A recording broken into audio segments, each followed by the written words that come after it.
Good evening, everybody. We'll go ahead and get started. This is the meeting of the mayor and council on Monday, December 20th. Thank you all for being here this evening. We're going to begin tonight with the invocation and pledge, and our pastor who was going to join us got stuck on I-20 and can't be here, so we're going to have Corky Welch lead us in the invocation and pledge. Everybody please rise.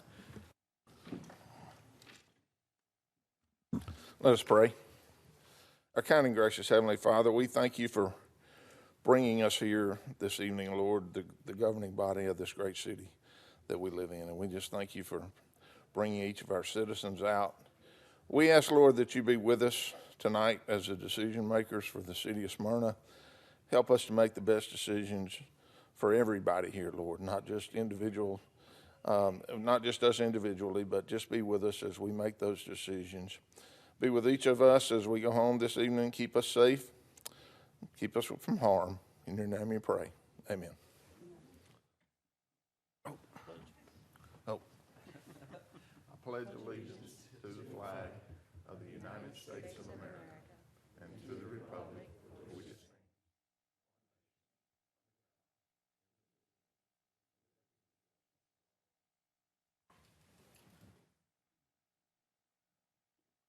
stands. Thank you, Corky. Agenda changes. We do have one tonight. Item, let's see, the item on consent with regard to Aunt Fanny's Cabin, we're going to take that off of consent and put it on the formal business agenda. It'll be the last item under formal business after letter H. And I know there are some folks here who'd like to speak on this, and we'll have that discussion amongst council, and I will invite those who are here on that topic to come up and speak at the appropriate time. And when we do that, I just want to come up and you state your name and address for the record, and we'll go from there. Susan Wilkinson is joining us via telephone tonight. She is sick, but wanted to participate.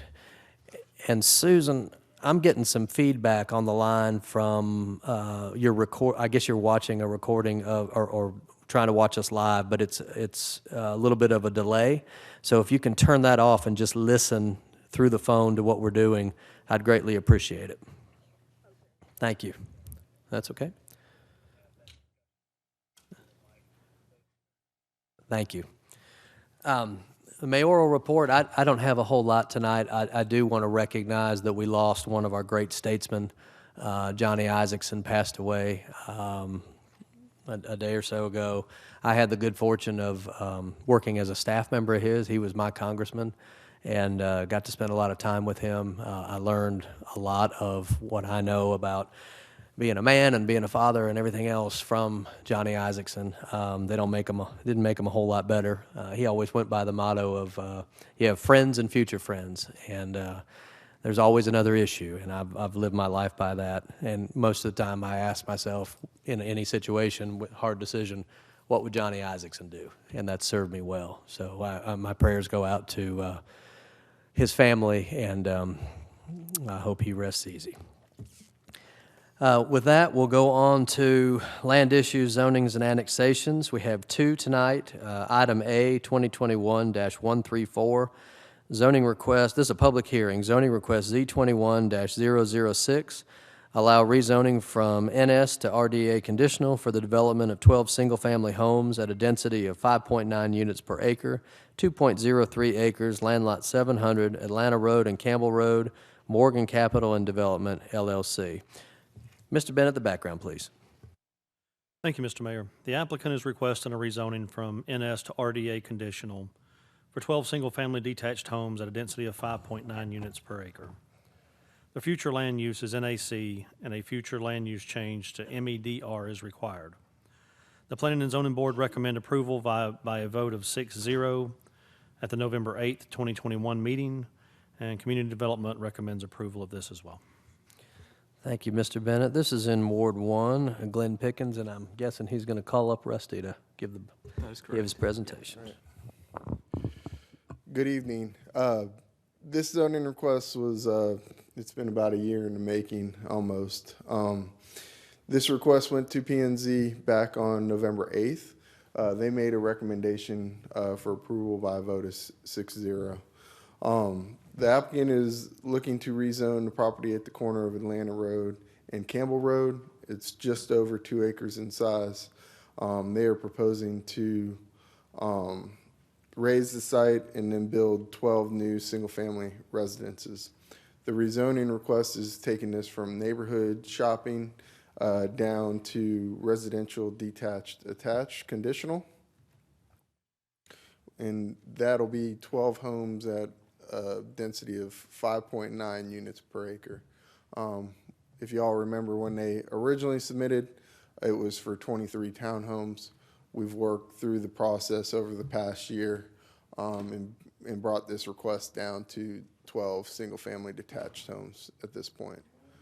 The city's future land use has a future land use classification of neighborhood activity center on it.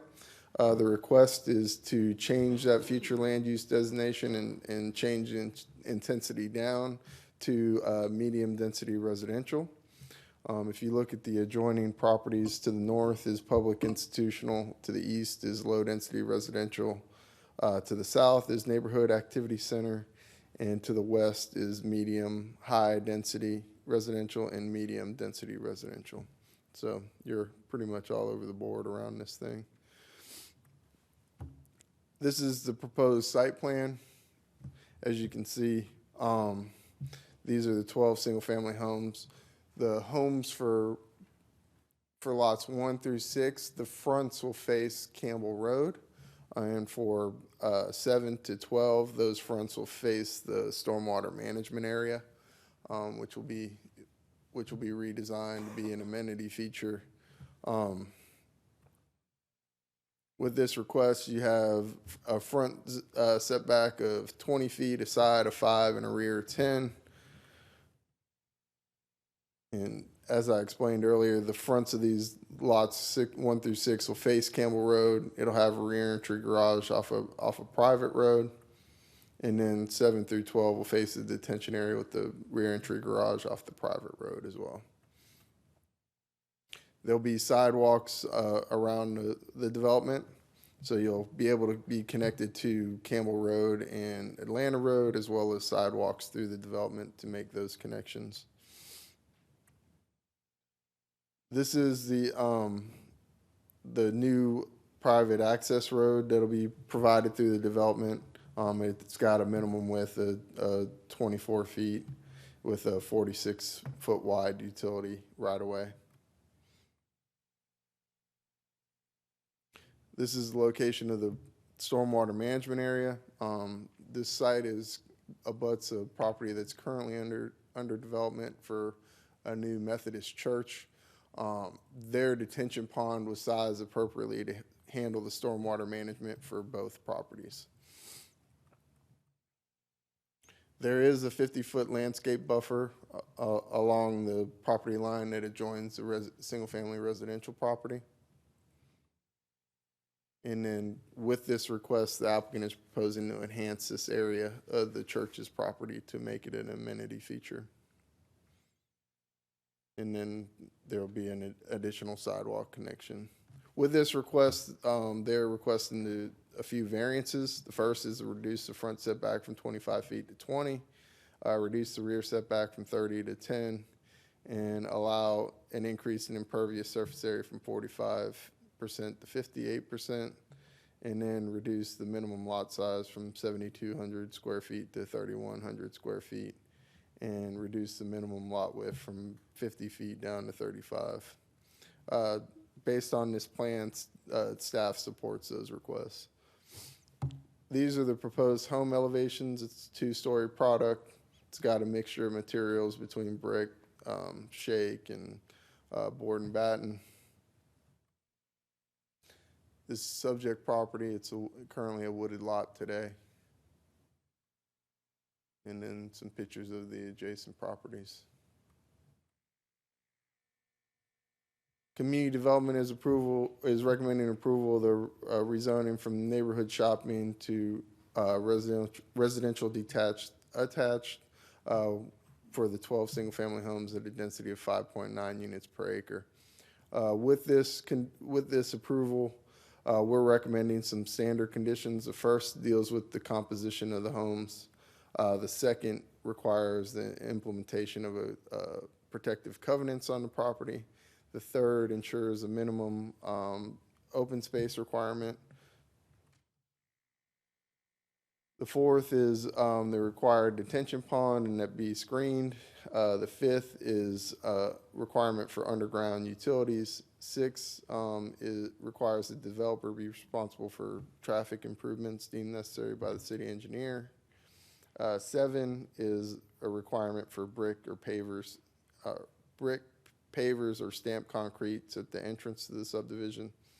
8 requires the development of any streets to meet city standards. 9 prohibits the burying of debris on property. And 10 requires a developer to meet the city's current tree ordinance. 11 requires all plans to be stamped by the landscape architect, and 12 requires all common areas to be sodded and landscaped. Then we added some special conditions. 13 is the setbacks that we listed earlier. 14 holds the minimum floor area for the homes at 1,800 square feet. 15 establishes the minimum lot size at 3,150. And 16 increases the impervious surface coverage area to 58%. 17 holds the minimum lot width 35 feet. And 18 establishes the minimum width for the private drive at 24 feet, back curb to back curb. 19 requires a right-of-way dedication along Campbell Road to get the sidewalk completely within the public right-of-way. 20 requires that the front elevations for lot 1 through 6 be Campbell Road, and 7 through 12 be the detention, and at the rear elevations facing the private street. 21 requires a 2-car garage. 22 prohibits privacy fencing, and then decorative fencing up to a minimum height of 4 feet in the front yard. 23, the front entrance shall not be gated. And 24 requires a 10-foot landscape strip along Atlanta Road. And 25 is maintaining the 50-foot landscape buffer. Thank you. And 26, the developer shall be responsible for all the sidewalks in the property. Oh man, I'm running out of juice here. 28 is the sidewalk and landscaping. 29 is installation of the private roads is to be maintained by the HOA. And 30 is the requirement for the shared parking, the shared sidewalks and road connections through the church property. And 31 is requiring appropriate turning radiuses for all the delivery trucks and public safety vehicles. 32, 33, and 34 all deal with the development of the site and maintaining the requirements from Public Works and from Fire Marshal's office. And finally, 35 and 36 bind the development to the site plan and building elevation submitted. And that's all I got for you. Any questions of Rusty? Rusty, just one quick question. Under the current zoning of neighborhood shopping, what are some things that can be allowed for that section, for that area? Daycares, small retail centers, stuff like that. Okay. Retail that's oriented towards the surrounding neighborhood. Any other questions? If I could, just give Rusty a second here. Compliments to Councilmember Pickens really for working with with the neighborhood and developer to come up with a plan that I think is much more suitable for the area, considering the single family neighborhoods right behind it. So I know, Glenn, you worked hard with that, and it was a long haul. Appreciate the flexibility of the applicant too to work with the city on this. And then also the compliment to the neighbors, right? Because they were engaged with the process and gave you some good direct feedback that you took, and I think the resulting design is much better than the initial. So a couple things to point out for me really is the entrances into the neighborhood, right? Working with the church to have access off Atlanta Road is really huge, and then the better controlled access right across Campbell Road across from Campbell Middle School. And I think the applicant's going to do some work there to help improve that pedestrian safety right there at Campbell and the New Street. So all those features really make for a better development and project. So. Any other questions for Rusty, or can we let him sit down and recover? All right. I'd like to invite the applicant up.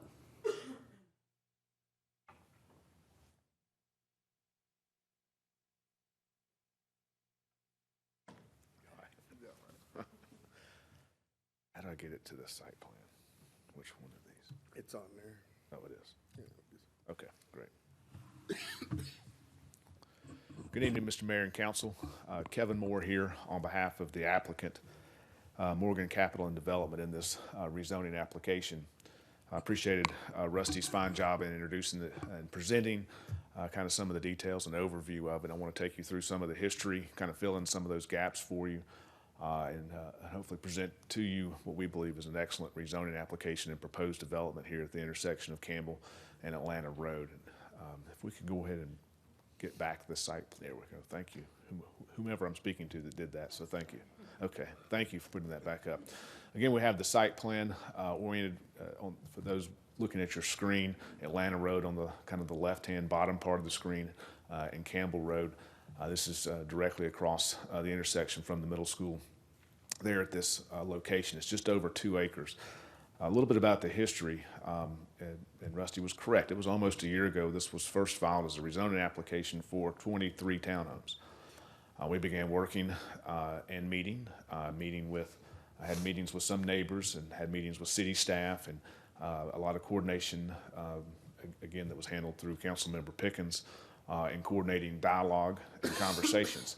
You would think, why does it take a year for a 2-acre parcel? Seems like a long time. But I think both the applicant, Mr. Morgan, George Morgan of Morgan Capital and Development, I think city staff and the council members that were involved as far as coordinating that dialogue realized it's a highly visible piece of property. And as a result, it needs to look right. It needs to fit in. It needs to be appropriate. And that's what we think we've achieved here. Overall, in reducing it basically in half to 12 single-family detached homes instead of 23 townhomes. Was a major plan change as we move through this process. I think one of the other major plan changes or elements that we brought. Some of you may remember when the church was approved for the adjacent property. It's on just over 5 acres. It showed the connectivity with the 2 access roads, and then the rear road going to Campbell Road. But there was an idea that was born of why not coordinate that between the church and its development, which is ongoing right now in the building of that pretty church, and our proposed development. The landscape stormwater management pond became actually a focal point of that, and that's how do we make this look as if the 2 pieces are not simply independent developments on this total of 7 acres, but how do we make it look where they look like there was actual planning that went into how this would ultimately be developed. So give credit to the applicant. What we came up with was taking what was always intended and had been planned and designed and engineered and in fact constructed as a shared detention facility, but turn what's often referred to as a wet hole in the ground and turn it into a focal point of an amenity for both the future residents, hopefully, as well as the church. This landscape stormwater detention area will instead be a walking trail and amenity. Will be fully landscaped. That's being done by the applicant. And then you have a future HOA to maintain that as well, but also used by the church and its members in the future as a peaceful place for them to go from time to time, as well as it just pulls the 2 projects together and provides some continuity through landscaping and through those shared features. In addition, at the corner, you'll note we have a small park, fireplace, arbor type of community gathering area for these residents. They'll be there as a focal point, again, at the intersection itself to bring some life to that intersection and really a presentation. And that's part of what this project is also trying to do is bring a feel, a look to the intersection itself. That's why we have proposed doing the rear-loaded homes so they face outward to Campbell Road, and you don't have rears hanging out over Atlanta Road or Campbell Road. Have an interior street for the rear loading, and what that presents then is a complete picture, we believe, of this proposal. From a zoning and land use standpoint, I think Rusty did a great job. You have a little bit of everything. You have higher density, you have townhomes that are directly across the street on Atlanta Road, but you also have single-family detached that's directly across the street, and you have Argyle Estates, which is just to the northeast and adjoins this property that is single-family traditional neighborhood development that's been there. You have the church, you have the school, you have other commercial uses that are right here at this intersection. And so it really brought a mixed bag. This property is zoned neighborhood shopping, has been that way forever. Neighborhood shopping does allow smaller retail uses, allows daycares, but it also allows for drive-through restaurants. One of our big things that we were discussing with the neighbors, which is always a traffic concern here with the school traffic in the mornings and the afternoons and what happens at this signalized intersection, making sure that whatever use goes in here doesn't make that traffic situation, the ability to circulate, move in and out, and move through here any worse. Also, traffic safety, pedestrian safety, because it is a school.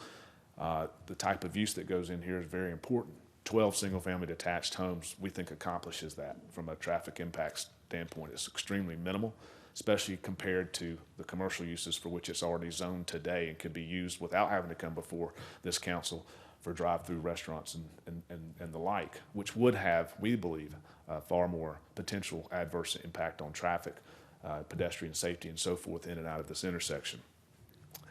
We have agreed with all of the staff conditions that Rusty reviewed with you. We're in support of those and agreement with those. I do want to point out one aspect to it. At the Planning and Zoning Board meeting, there was a good deal of discussion dealing with that 50-foot buffer that's adjacent to Argyle Estates about whether that should be a berm, whether those trees, there's some good stand of trees and buffer there that's existing, whether that should remain. We'd agreed at the P&Z level that we would not do the berm, or let staff kind of direct that to ensure that there's a good buffer. The idea is to have a great buffer, whether it is a combination of natural, landscaping, or whatnot. But we don't want to mandate the berm necessarily, because to do the berm means all the existing would have to come down. So that was a commitment we made. I just wanted to bring that to the council's attention. And hopefully you'll consider that as part of any motion of approval, that maybe we can let staff direct that, because we've been in touch with the residents. We all have been out there and stood there, and so there's some discussion I think that would be appropriate there at that time that staff can direct. With that, I'm here to answer any questions that you may have. Also, Mr. George Morgan, principal of the applicant, Morgan Capital and Development, is here, and we respectfully request your approval of this rezoning application. Thank you. Any questions of Mr. Moore? I'll say that I represented that ward, Ward 1, when I was a city council member for that ward. And I remember a lot of different proposals for that side, a medical office building, many townhomes at 2x, 3 times the density. I want to thank y'all for your work with Councilman Pickens and the public and the neighbors, and taking your time and bringing us something that is a lot more palatable than, I think, a lot of folks would like that to stay a wooded area or be a park, but that's private land at the end of the day, and our job is to make the best use of it for those proposals. So thank you for your work, and there's no questions. This is a public hearing. I'd invite anybody who wishes to speak for or against this item to come up and be sworn in now by our city attorney.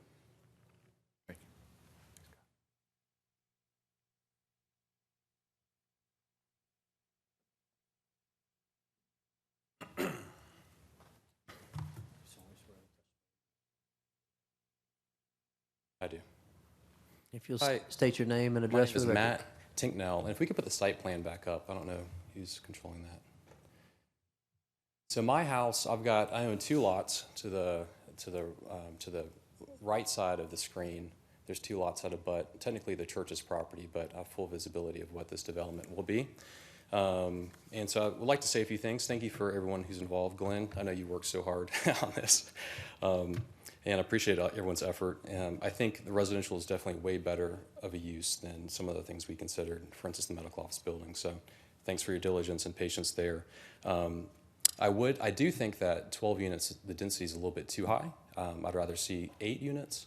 I think 12 feels a little bit too high. I know there's a precedent set down the street in Atlanta Road and so forth, but the actual adjacent property, the precedent set is low density residential. You know, my house, I have 2 lots, and I almost have a half acre based on one residential unit. So anyway, I would propose for a lower density than 12. But my main concern is there's a total of 7.5 acres between this parcel and the church. And out of the whole acreage, it was a complete clear cut other than a strip of trees right there along Atlanta Road. So there's one strip of trees, a beautiful mature trees that I wish we could keep. And they have been kept as of yet. And because of this development, that access road that goes on to the west side, well, the left part of the property, that access road, my understanding is going to cut out those trees. And I understand there's a cross-access easement and there's connectivity and so forth. I get all that. I would propose finding a way to make that access drive positioned where it doesn't have to knock out the trees. I think it's a shame that a 7.5 acre site that was fully wooded would be completely clear-cutted, and the only remaining trees would now be clear-cutted because of this development. I'm not against the residential development. I think that's a good use. I wish the density was lower. I wish we could find a way to position that access road better to go around the trees, or I don't know what the answer is, but I think 7.5 acres, I think we can find a way. Where you stand on my deck, I can see all the way to Atlanta Road. The only thing blocking complete visibility from the trucks that drive down Atlanta Road are those trees. And if those trees are removed, then there's nothing. I understand there's a landscape plan, there's trees that'll be planted. I doubt those trees will be much bigger than me when initially planted, so it'll take a long time for them to mature. And I'm very thankful to the city. There's all these talks about a berm and additional landscape plantings in the back, and I appreciate all of that. But even considering that, I still think the existing trees that front Atlanta Road should be retained. That's all to say. Thank you, everyone. Sure. Thank you for your comments. Is there anybody else who'd like to speak to this item? All right, we'll close the public. Oh, coming up. Scott, if you'll swear him in, please.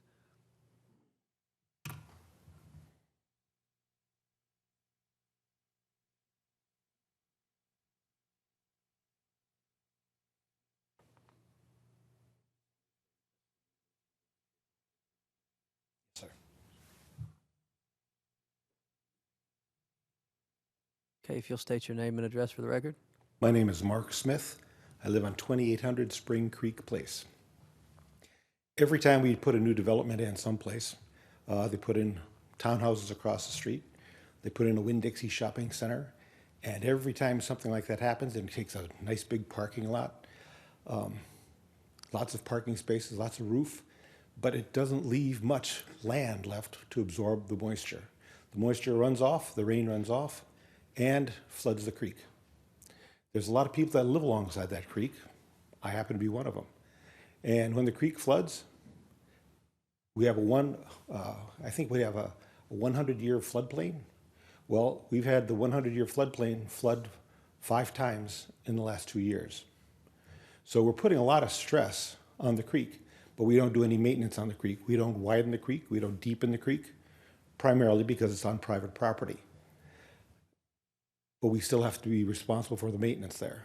I'm probably one of the lowest people on the creek side, and I'm the first one to get flooded. Not a good position to be in.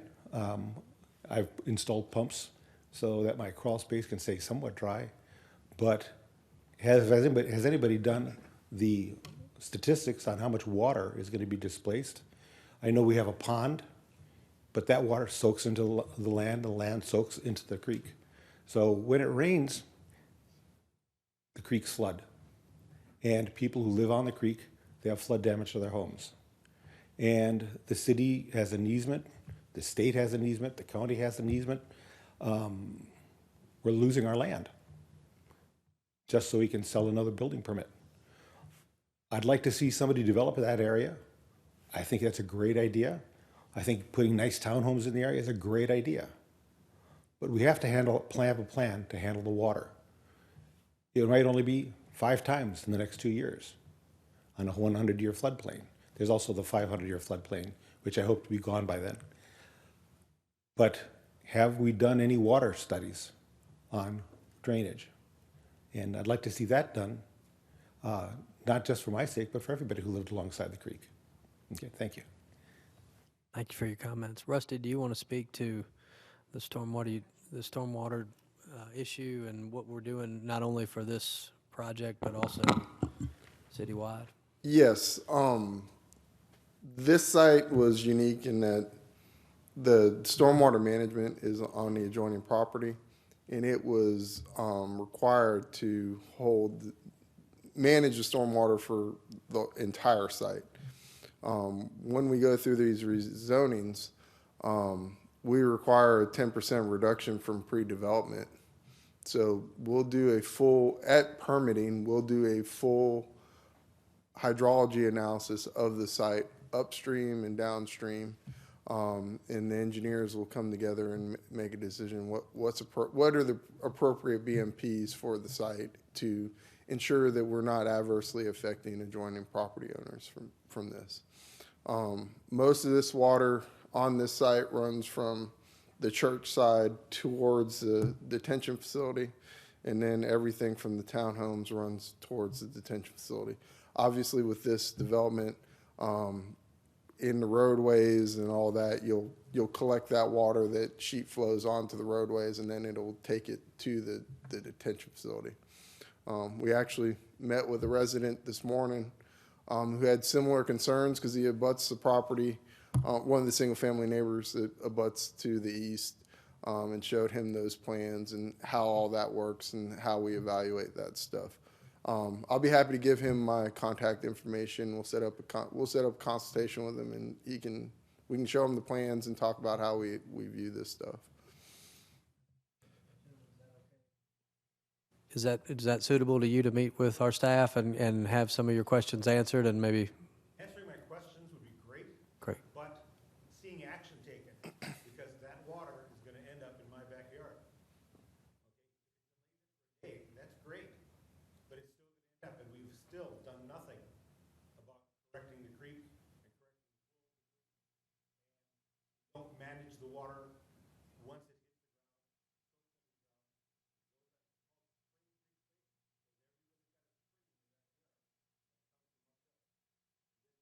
Definitely uphill.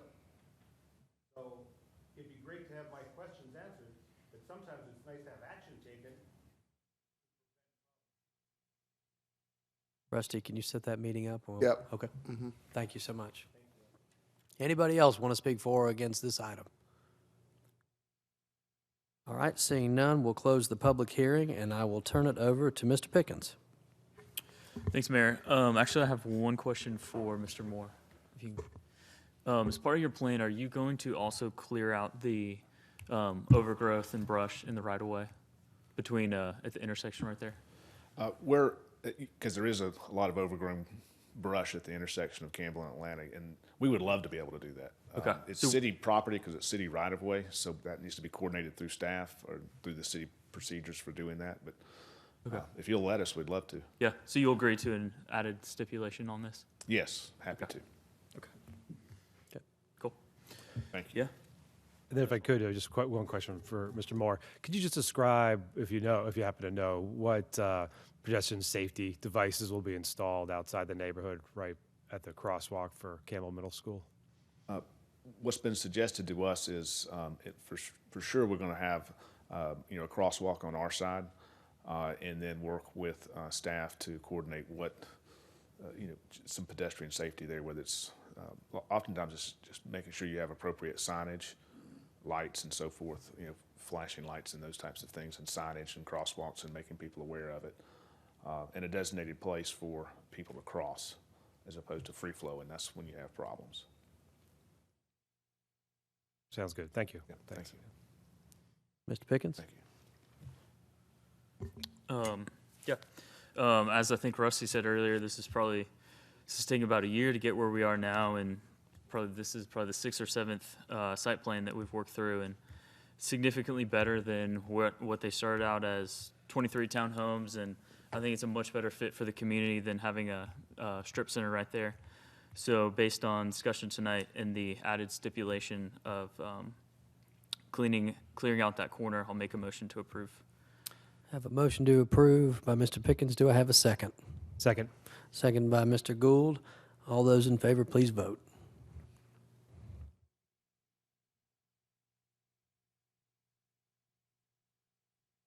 Ms. Wilkinson on the line, how do you vote?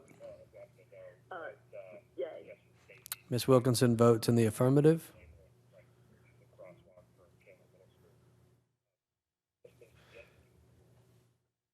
And that's approved 7-0. Thank you so much.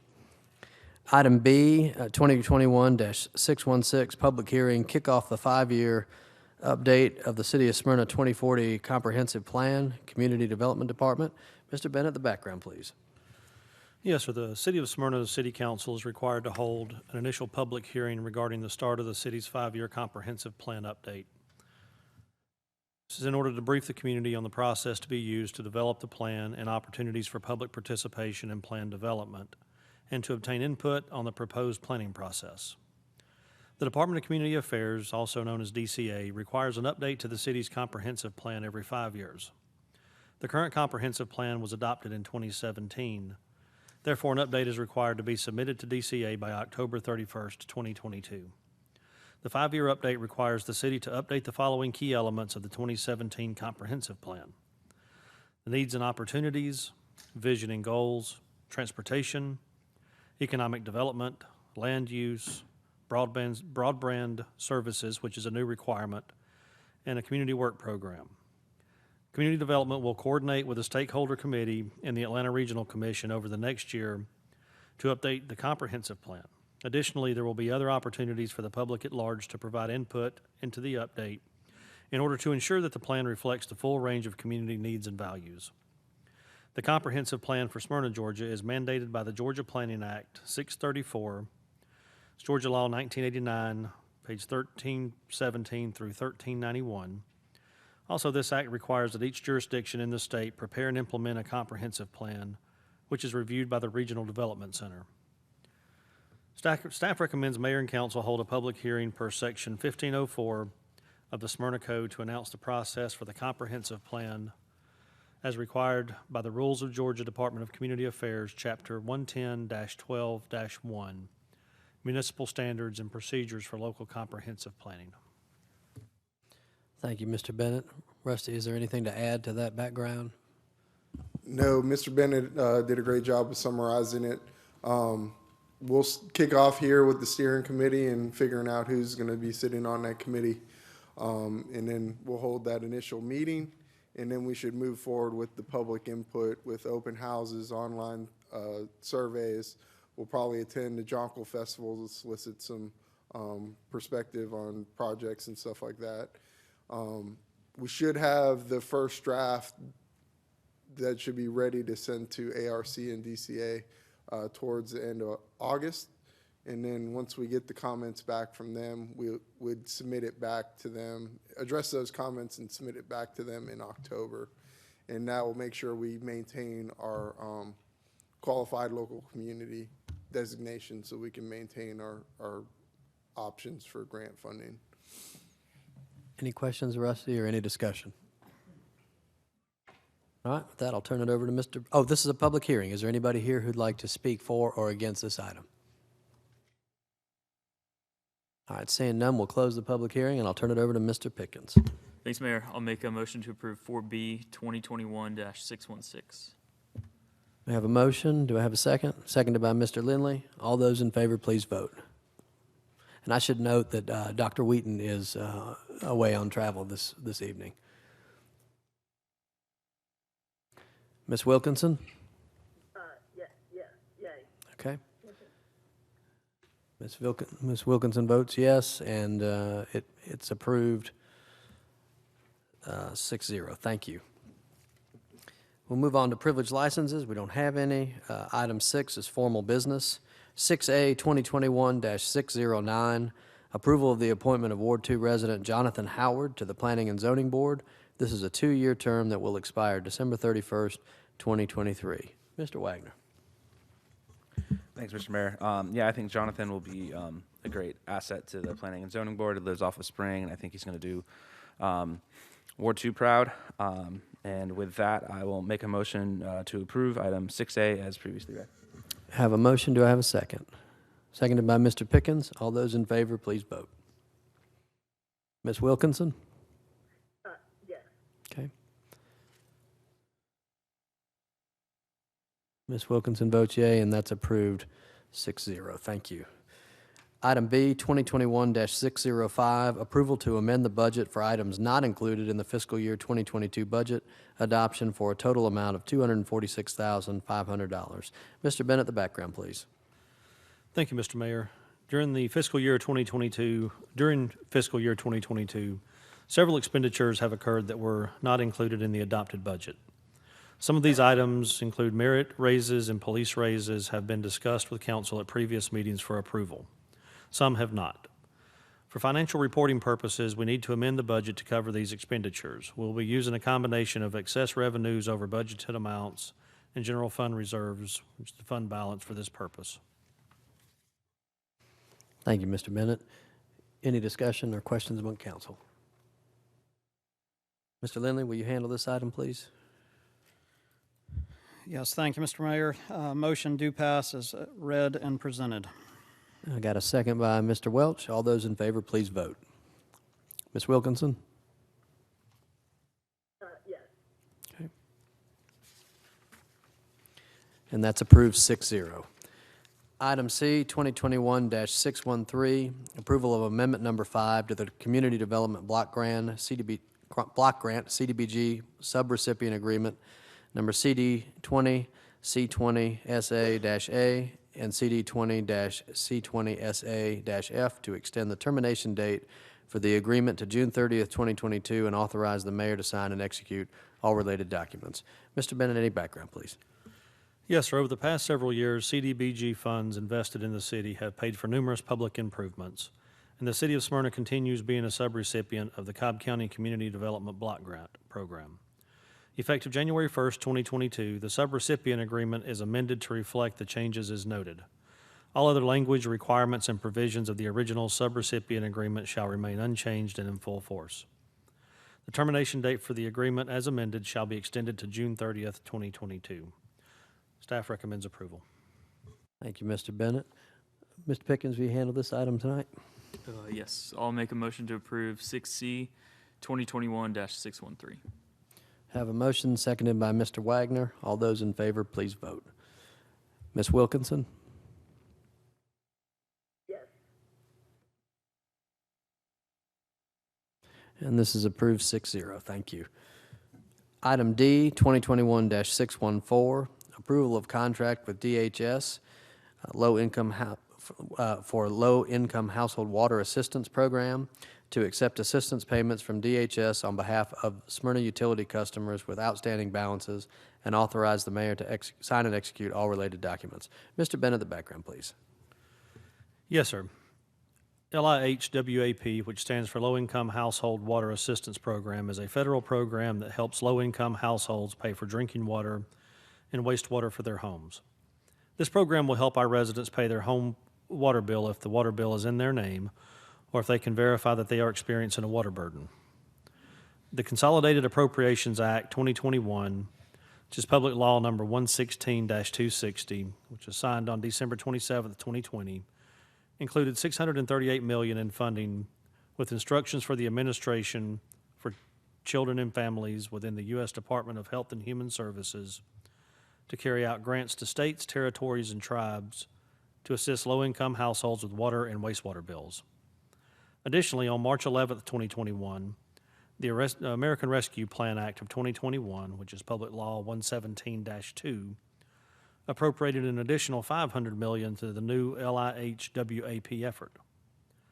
LIHWAP will open on November 1st, 2021 in Georgia and will prioritize households that have an arrearage or past due water bill through the remainder of the year.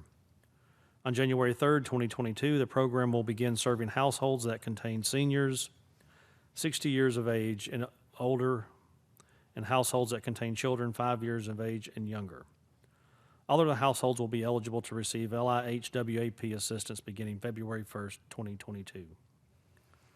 Water suppliers have to complete an agreement with DHS to be able to receive payments on behalf of our customers. Staff recommends approval of contract with DHS for LIHWAP to accept assistance payments from DHS on behalf of Smyrna utility customers with outstanding balances and authorize the mayor to sign and execute all related documents. Thank you, Mr. Bennett, for that thorough explanation of what I think is, if we vote on this, we're able to receive federal funds to help those citizens in need. That is correct, sir. Okay, all right. With that, I'll turn it over to Mr. Gould. Thank you, Mr. Mayor. Make a motion to read 6D 2021-614 as previously read. Okay, have a motion to approve, seconded by Mr. Wagner. All those in favor, please vote. Ms. Wilkinson? Yes. 6D, yes. And that's approved 6-0. Item E, 2021-619, approval of the agreement with Environmental Difference Staffing, 2470 Windy Hill Road Southeast, Suite 442, Marietta, Georgia 30067, for temporary supplemental personnel for Public Works to assist in maintaining service levels for sanitation, water, streets, etc., as needed in the department, and authorize the mayor to sign and execute all related documents. Mr. Bennett, the background, please. Yes, sir. As a result of the pandemic, employment staffing, especially in Public Works, has decreased significantly, leaving services such as residential sanitation, streets, and water to not only advertise for employment opportunities, but to look at alternate ways to staff these departments in order to maintain levels of service for the city residents. A recent incentive program has increased applications. However, the city will still need temporary staffing to maintain the required number of personnel to complete the needed task in Public Works. Public Works and Purchasing staff recommend approval of this agreement. Thank you, Mr. Bennett. Any questions or discussion? If not, I'll turn it over to Mr. Welch. Thank you, Mr. Mayor. I'd like to make a motion to approve item 6E, 2021-619 as previously read. We have a motion seconded by Mr. Pickens. All those in favor, please vote. Ms. Wilkinson? Yes, for 6E. And that's approved 6-0. Item F, 2021-620, authorization to award car wash services to Caliber Car Wash for fleet membership, unlimited washes per month for $15, and one-time wash for $10, and Take 5 Car Wash for one-time washes as requested, and authorize the mayor to sign and execute all related documentation. This is just I'll take the background on this one. This is just giving us a better deal on our fleet car washes. And with that, I'll turn it over to Mr. Lindley. Thank you, Mr. Mayor. Motion do pass as previously presented. I have a motion. Do I have a second? Seconded by Mr. Pickens. All those in favor, please vote. Mr. Bennett, I was afraid you'd give an extensive background on that issue that we didn't need. Ms. Wilkinson? Yes, 6F. Okay. And that's approved 6-0. Item G, 2021-617, approval of the contract to continue commercial sanitation service with Waste Management to include Waste Management taking over the billing and customer service and providing the city with a franchise fee. Mr. Bennett, the background. Yes, sir. The city of Smyrna began contracted services with Advanced Disposal in March of 2010. The initial contract included 2 5-year service periods and then optional renewals annually. We renewed the contract last year after the merger of Advanced Disposal and Waste Management for an additional year. The current contract terminates on February 28th, 2022. The city requested proposals for residential and commercial solid waste and recycling services and received 4 proposals. We discarded the proposals for the residential and carried through with the proposals for commercial, which were evaluated by staff. The scores of those that sent proposals, Waste Management would score to 93.67, Waste Pro at 83.05, and BFI Republic 74.72. Service providers were asked to submit a fee proposal to provide billing to all customers and offer a franchise fee. The charts were compared and pricing for the top two providers and differences in franchise fees. Based on proposed new cost, current billing, and revenues and franchise fee, staff recommends award of this service to our incumbent service provider, Waste Management. Any discussion amongst council? Any questions? I have a question, Derek. No. I can put the microphone to it. Okay. So is this also going to include the condominiums and like apartment complexes as commercial? Yes, ma'am, we continue to service the, either the waste receptacles or the compactors in these locations. You able to hear that, Ms. Wilkinson? No. The answer was yes. It includes the condominiums in town. It does include them, yes. And that customer service level for those residents that live in townhomes or condos, yeah. That's my concern. That's right. They are included in this. Okay. Okay. With that, I'll turn it over to Mr. Lindley. Thanks, Mr. Mayor. A motion do pass as presented. Have a motion seconded by Mr. Welch. All those in favor, please vote. Ms. Wilkinson? Day. 6G. She voted no.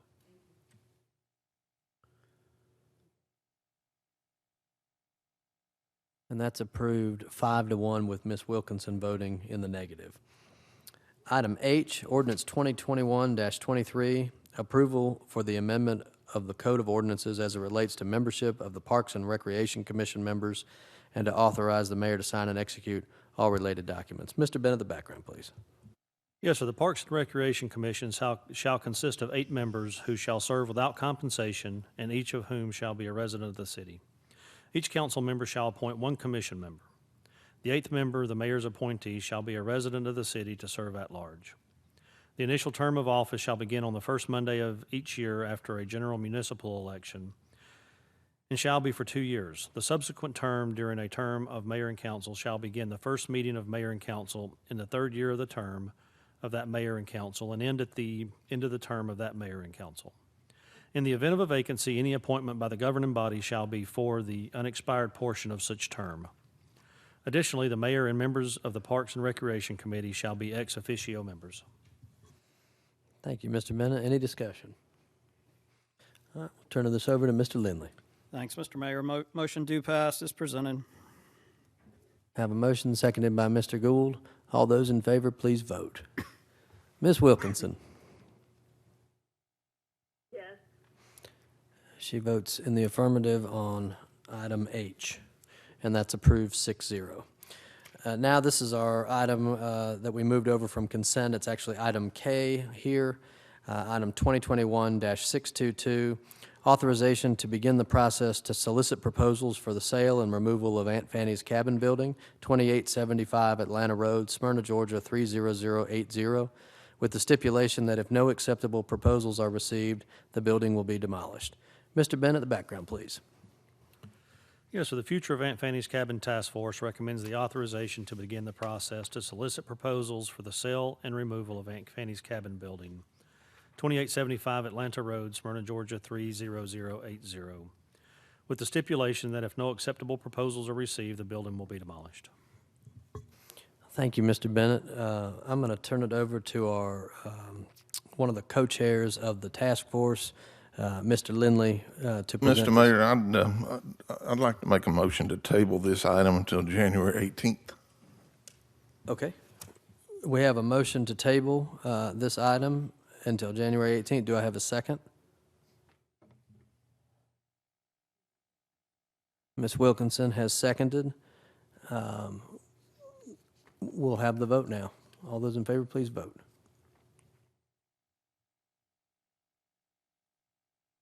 Ms. Wilkinson, who seconded? Okay. Votes in favor of the motion to put table. Okay, that motion is defeated 4-2. Okay, I will turn it over now to Mr. Lindley to present the task force recommendation. Thank you, Mr. Mayor. I first want to sort of set the stage for the room. I know there has been a lot of information posted this weekend. There was a lot of press over the last week and a half. So I think a little bit of context. In the spring of earlier this year, I guess, we had a hearing with the Committee of the Whole. Our city officials, including the building inspector, presented to the council as a whole the sort of state of repair. The lot of documents out there that were given to us that I presume are on the city website, but it paints sort of a vivid picture. This summer, the mayor formed a task force, and my co-chair, Dr. Wheaton, is away. We talked about him being away and whether he wanted to wait on that, and he was fine with us to carry on. Felt it was important, as I do, that we wrap up this matter this year, considering that the task force concluded its work. I want to start by saying, because again, and this is largely in response to a lot of the chatter and commentary over the weekend. This is not something that we went looking for. I am the Smyrna native on this council. I know all about Aunt Fanny's Cabin. I know, and I suspect, with the exception of Mr. Welch, I'm probably one of the few that ever visited it. So I can speak with some authority on it. But I want to make clear, this is not something that we targeted and decided that we were going to go champion this cause, as some have alleged in commentary over the weekend. It was a matter of public safety. We have a city building, city facility that by our own building inspector was deemed dangerous, a menace to the public. So that's how we're here. And I take the charge very seriously, that as did Dr. Wheaton, and I believe the 6 people that comprised the task force, to look at it, weigh our options, and come back with a recommendation. I think it is critically important to start with the next fact, which is that no maintenance, absolutely zero maintenance, has been perpetrated, completed, executed, done, whatever you want to call it, in 24 years. When the building was moved in 1997, the city did what it did, created a welcome center and an event venue, and rented it, we're told, sporadically throughout the years. But no maintenance was ever done on the building. Again, that's why we're here. This is not about revisionist history or any of the other stuff that has been talked about over the last couple of days, largely in social media. The makeup of the committee was myself, Dr. Wheaton, and my colleague to my right, Mr. Welch. It included 3 citizen members, Larry Banks, LaTarsha Pearson, and Mike Terry, a noted Smyrna historian. We met 3 times, roughly over 6 hours, had an extensive sort of expose download. I called it an A&E special on Aunt Fanny's Cabin and Fannie Williams. We had folks from the Smyrna Historical Society visit with us, as well as the Cobb Landmark group. Lots of questions for them. We certainly fielded lots of information on the origins of the restaurant, a lot of information about the restaurant and how it came to rest in 1997 from its original location on Campbell Road to the heart of our downtown in 1997. The initial questions that we posed as a committee and as a task force as we looked at it was item number 1, which was to renovate it. The estimates to renovate it were $500,000 and a little up from that, we suppose. Again, I want to remind the room, no maintenance had been done since 1997. There's no foundation. There are extensive water issues. Every time it rains, there's water moving under the building. And at our council briefing at the Committee of the Whole this spring, we had and took action as a council because the rear of the building was caving in. There was extensive water pooling on the roof, and throughout the building you can see black mold. The task force received and reviewed 2 proposals that the Community Development Office gathered this year. One of them was with us at our final meeting to sort of go through the process of how they came up with an estimate. I recognize a lot of intrigue about how such a small facility could cost $500,000, but I would remind everybody this is a building that was moved once, hadn't been touched since 1997, and has to now be brought up to government public building standards. It is not handicap accessible today, so the list and expenses grow quite rapidly when you consider all of that.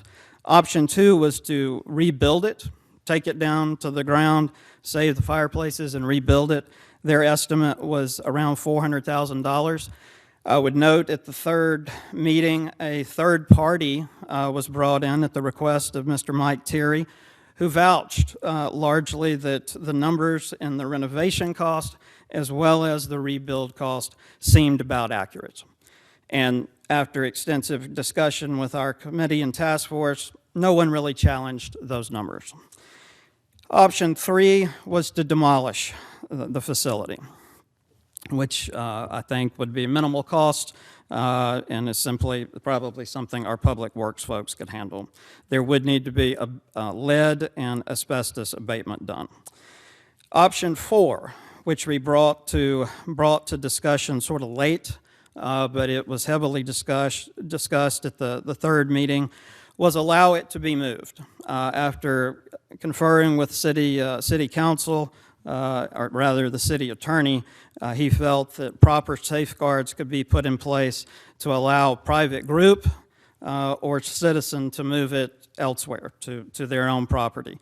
We did entertain as a group certain entities that are out there that have done this, but no interest was shown. As an example, the Atlanta History Center, which has relocated several buildings to their campus. One very important piece is that there was universal agreement that a proper memorial, be instituted for Miss Fannie Williams and her contributions to the community, not only Smyrna, but the county and indeed the region. I have to say, for my part, that is probably the most important takeaway. And regardless of what happens to the cabin, we've got to get that right. I think a disservice was committed with her years ago and seems to have been perpetuated over time, unfortunately. So the findings. We met finally on Monday, December 13th. All 5 members were present. 1 was absent, but following the meeting was in full agreement with our findings. The discussion was that either to demolish with the allowance to give it away or move it with a process open through February 1st, whereas the city attorney would draft an RFP for any willing applicant to move it at their expense to another site. This, again, all 5 members were present. The tenor and tone was agreement that we follow this path. A number of folks citing that we didn't need the facility. We already have historic structures in the Reed House, Bronner Hall, Taylor Bronner. I would say the city has demonstrated a willingness to preserve historic buildings, certainly. We have never, up till Aunt Fanny's cabin, preserved a restaurant. Mr. Mayor, there is a summation, and I would ask that the city clerk ready that for public disposal for anyone that is interested. There's about a 50-minute audio of the final task force meeting. if there's interest, we can play the summation part of that if we need to. But I think I believe it definitely clears up some of the misinformation that we heard over the weekend. And with that, I will yield. Thank you, Mr. Lindley. Mr. Welch has requested to speak. Oh, that was from previous. I'm going to speak after the motion. Okay. I'll open it up to council now to speak for discussion. Sure, Mr. Mayor. Thank you, Mr. Mayor, and thank you, Councilmember Lindley, for your diligent work, and co-chair Dr. Wheaton, who's not here with us today, and then of course the community members, Mike Terry and the other folks, and of course Councilmember Welch. It's a difficult topic for us, right? It's got a lot of folks in the community feel strongly about the cabin, have some really fond memories, and I think I appreciate that, and I think everybody up here appreciates what the restaurant has meant for the city of Smyrna. But also, obviously, not everybody sees it in the same way, right? Not everybody sees that same history as in the same positive light. As Councilmember Lindley mentioned, our community clearly values saving our history. As we mentioned, the Reed House, Taylor Bronner House, the Taylor Bronner Hall, the substantial investment we made into the Smyrna History Museum recent years, and we staff that full time. So we want to tell the story, we want to maintain the story of Smyrna and be able to tell that in years to come. I wholeheartedly believe in the cost estimates that presented to the committee. If anybody has doubt, I'm sure the documents are public and can be read. Folks who do renovation of these type of structures looked at this facility and came back with reasonable estimates given the condition of the building. So the $500,000 number, even though it sounds crazy to some of us, because how we would do it on our own if it was a private building, does not apply to a public building, and these are real costs.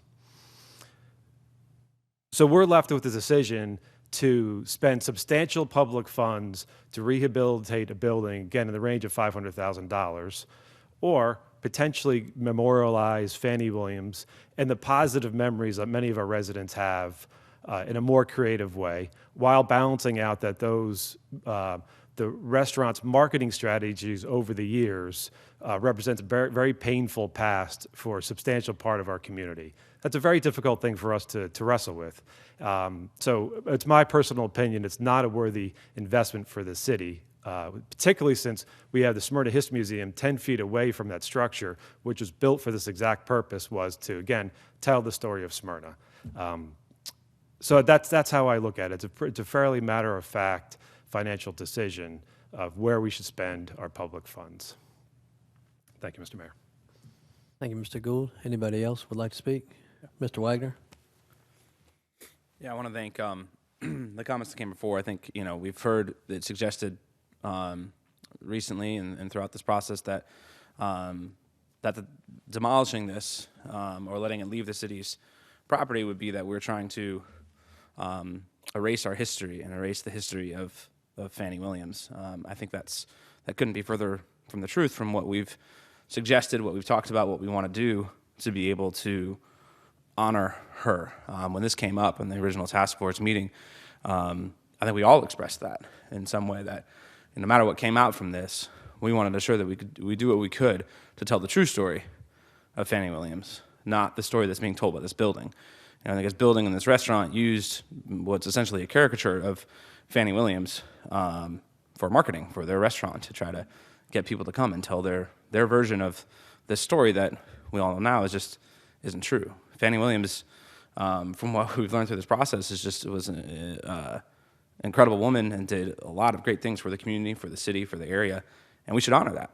And I think that's what we all want to do. We're talking about this building and spending this amount of money on this building that really represents some of the worst things when it comes to race, some of the worst tactics and things that are used to talk about race. I think if we're going to spend the money, we want to talk about that, and we want to talk about raising funds for something, we should be talking about raising funds to tell her true story, not with this building. We don't need to do that with this building. We can do it in so many other ways to tell the true history of her, to tell the history of Smyrna, especially as it relates to race and the issues that we've had with that in the past and to probably too close recent, the recent past as well. We can spend that money. We should tell that story. As has been noted, we have a history museum right next door. And if this space comes available, we can expand to this area too, maybe, and do something there. That's what I would rather spend money on than saving a restaurant that used Fannie Williams for this purpose without telling her story at all. So my opinion on this is we need to honor her. We need to honor, the true story there and deal and kind of reckon with Smyrna's history on race. We don't need the building that represents some of the worst of that to do that. Mr. Welch? Thank you, Mr. Mayor. First of all, Travis pointed out that there hadn't been any maintenance on this facility in 24 years. I know in the last 5 years we've performed maintenance on it. I believe we built the front porch twice in the last few years. And at that point, that's when we should have done something with it, I'll have to admit. But it wasn't brought up to me that there was any significant problems inside. I've been in the building every year up until 2020 at Christmas, because that's where we had Santa House, and I've been there for 2 or 3 nights each year. My opinion is it's not much worse now than, or if it is any worse than it was 3 years ago. But I sat on this committee, and I really believe that it was a doomed committee before we went there. I think the decisions were made by Mr. Wheaton and Mr. Lindley both that they wanted to tear the building down. And I don't necessarily agree that the building is in good shape, because it is not. It is in horrible condition. I don't disagree with the cost estimate that's on the facility. But I do believe that it's worth saving for the city to have that historic site in there. I believe the African American community, there are many out there that believe that it should be saved. Somebody pointed out to me today that I agreed to spend in excess of $2 million to buy the Reed House and save it, and I did. And it kind of came to me that, well, why am I not supporting this?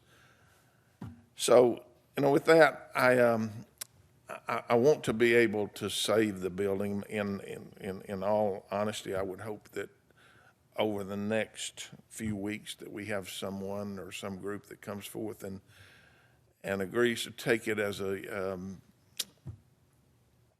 some kind of a project that they can come in and raise funds for, and I think the city should help with that. I can't spend $600,000 to just repair it. Just right now, anyway. I may change my mind about that, but it's a lot of money to repair a small building. And but I believe that if someone came forth and said we'll go through a fundraiser and do something to repair that building, I would support leaving it exactly where it is and making the repairs so that it'll be there for generations to come. Because I think there are lessons to be learned there. Most of the people on this council are too young to remember much about discrimination. You're from Smyrna, Georgia, and I grew up in the early '60s, and discrimination was very prevalent. It was wrong, and it was something that we don't want to see again. I don't think the African American community wants to see it again. I think this building certainly is a symbol of what was there and what we don't want to happen again. And I think we all ought to voice our opinions on that, and that's why we're here tonight. So with that, we'll move forward with it, but y'all know my opinion on it at this point. Mr. Lindley? Yes, ma'am. Glenn's going to go, and then I'll open the floor to you, Ms. Wilkinson. Ms. Pickens? Thanks, Mayor. I just want to say that I agree with the committee's decision on removing Aunt Fanny's Cabin. As Tim has said earlier, that the city has made significant investment in its history, spending however much money on preserving Taylor Bronner and the Reed House, and is also having the museum right next to Aunt Fanny's. Smyrna should not be in the business of saving old restaurants. I don't believe this is a good move and a good use of tax dollars. This building hasn't been touched or maintained for 25 years, and now it basically needs a complete overhaul. The history of Aunt Fanny's Cabin is rooted in racism and exploitation of minorities for financial gain, even Fannie Williams, who never even had financial stake in this restaurant. And she passed away long before most Smyrnans visited it.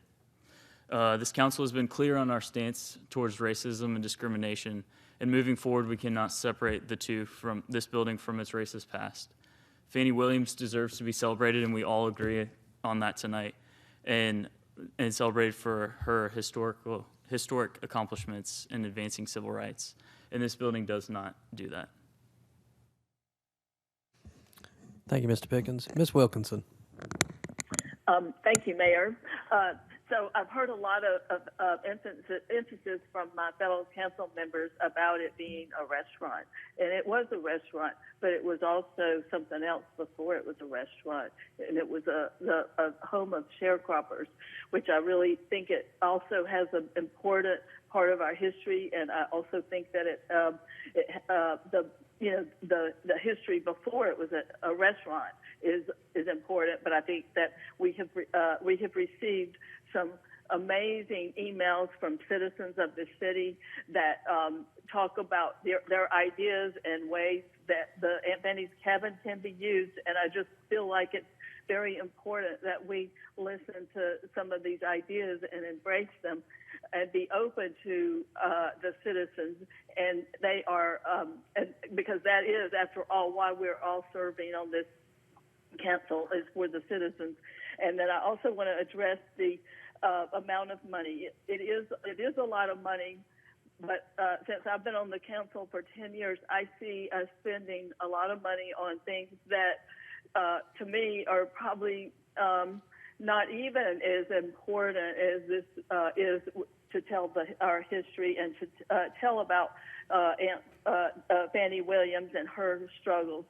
And I just feel like we need more time and we need to talk about these things. I've seen some comments from people from the African American community that have emphasized that they would like to see us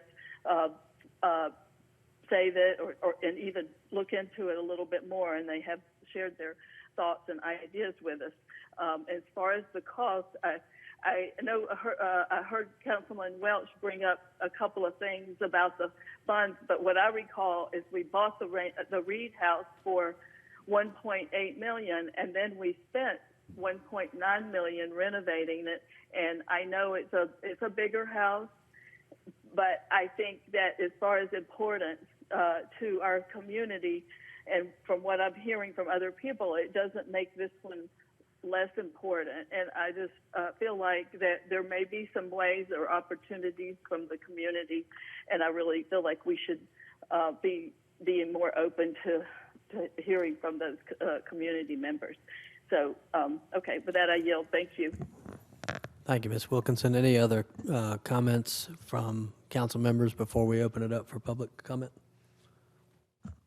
I would just note that according to Mr. Bennett, jump in here or correct me if I'm wrong, according to the records that we reviewed, per community development, no substantial maintenance had been completed on the facility since it opened in 1997 as a welcome center in Aunt Fanny's Cabin.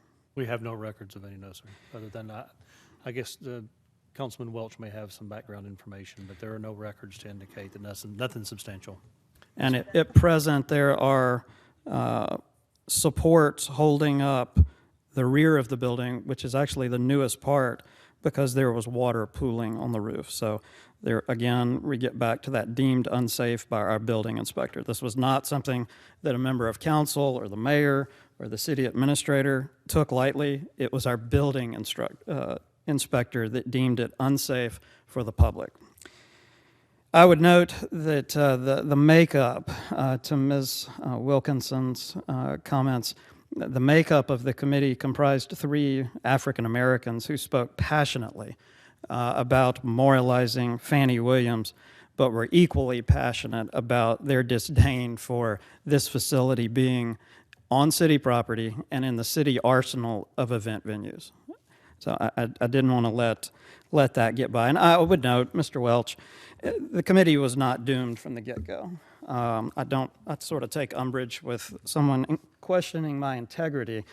You heard the same thing I did. I would note, as a matter of integrity, the room agreed on last Monday, a week ago, with next steps. My position has not changed. And again, for the benefit of those listening, there's audio that you can reference everybody's comments and where they stand. Thank you, Mr. Mayor. Ms. Wilkinson, did you have additional comments? No, thank you. Okay. Any other? Oh, you know what? I was going to say that I also recall some time ago, since I've been on the council, that we did some work on the cabin, as Corky stated. Okay, thank you. Any other comments from council?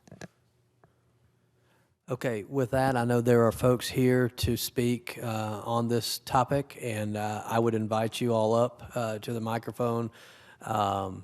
When you come speak, you'll have 3 minutes, and please state your name and your address for the record, please. So I'd invite anybody who wishes to speak on this. Ms. Castleberry?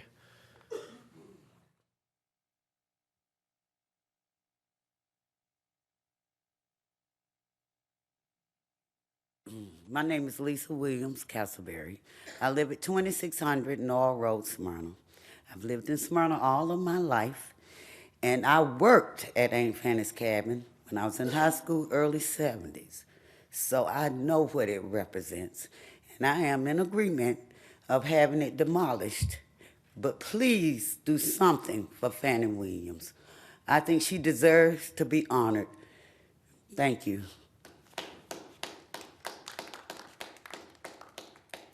Yes, ma'am? My name is Karen Shockley, and I live in West Village, right down the street. Just recently moved here. I lived in Marietta for about 12 years. I don't have any personal experience with it. I just read about this wonderful woman. But what I'm trying to understand is why we can't turn this negative into a positive and support minority businesses by considering putting something there, either moving it, but making this negative into a positive, much like Tyler Perry did. So I'm just trying to understand, first of all, why there wasn't any work done on this facility for 24 years, if that's true.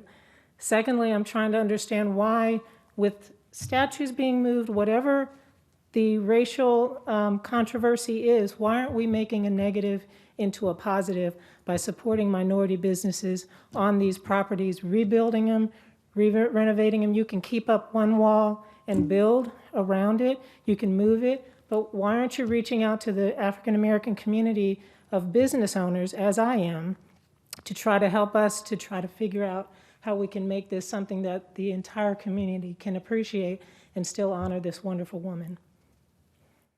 Thank you. Yes, sir. My name's Mark Smith, 2800 Spring Creek Place. I think you already got me down. I have to take umbrage with the people who think it's a racist cabin. How many of you have watched the video that's at the cabin? Okay. There's a historic biop on Aunt Fanny and the cabin and the history of the cabin done by Kennesaw State College. They had me do the production of the video. I did the history on it. And matter of fact, I even tried buying the property. But it was some deal that they could get better zoning if they donated the property to the city of Smyrna. Aunt Fanny's Cabin has a very strong history for African Americans. It's a woman-owned business, woman-operated business. She ran the whole show, made money for the boss. It's phenomenal. If you get a chance to watch the video, I brought it with me if anybody wants to see it. It was available in the cabin for quite a few years. I used to make educational videos up in the state of Wisconsin in the 70s, came down here and ate at Aunt Fanny's Cabin. Had a rosin baked potato there, first time I ever had one of those. It's worth saving, it's worth keeping the memory. If we don't do it on, we can use minority-owned businesses, we can use privately owned businesses. I've done construction in the city of Smyrna We've rebuilt old houses and made them fantastic. Take a $20,000 house and turn it into a $180,000 house. This helps Smyrna. It helps our tax base. We've got to do the same thing.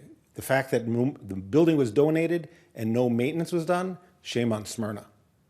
The fact that it wasn't maintained, shame on Smyrna. The fact that a sinkhole appeared in the parking lot and it wasn't fixed, shame on Smyrna. Let's fix that. Let's forget the shame. Let's make it right. I can get a private contractor in probably about a week to help maintain it, to help fix it. When Kennesaw State made the video with Monica Kaufman, who's now coming back to Georgia, the deal was they had to be used for educational purposes. If you make money off of it, that's fine. But the deal was you have to use it for educational purposes. Otherwise, somebody owes a bill to the producers of that movie, of that video for Aunt Fanny's Cabin. And as you all know, it's not cheap to make a video, not cheap to make a movie. So keep in mind, we have a responsibility, and if you want help with it, open it up to the community. They'll think of something. Don't keep it in council. There's a lot of people who care, a lot of people who don't mind donating, and a lot of people who will work there for you. And Public Works doing some work, keep in mind, we're shorthanded, and we're not going to get the best people there either. So send it out to the public. I'd like to thank you all for bringing this to our attention and letting us participate. Thank you. Yes, ma'am. Good evening, Mayor Norton and council members. My name is Carolyn Sherman, and I live in Village of Belmont, in Ward 3. And I'm fairly new to Smyrna, but I dearly love this place. I really do. And I'm so happy to be here. And this project is new to me, but I am a preservationist at heart. In fact, my youngest daughter, worked for the National Trust for Historic Preservation for several years in Washington, D.C., and I got to visit their location quite a few times to meet with Jean. But and because of that, because of my interest in preservation, I decided to write to the National Trust for Historic Preservation and also to the African American Heritage Preservation Foundation, it's a mouthful, and to see if maybe one of those organizations would be interested in helping us rescue this building. They are known for doing that, and especially with the history around the building. It is much more to me than a restaurant. It is a symbol of what happened in the past that was not nice, but yet we really should preserve it because from that we learn. And I really believe that the future, the present was, of course, prepared by the past, and we learned from it. So I hope it will be restored somehow. Thank you. Thank you.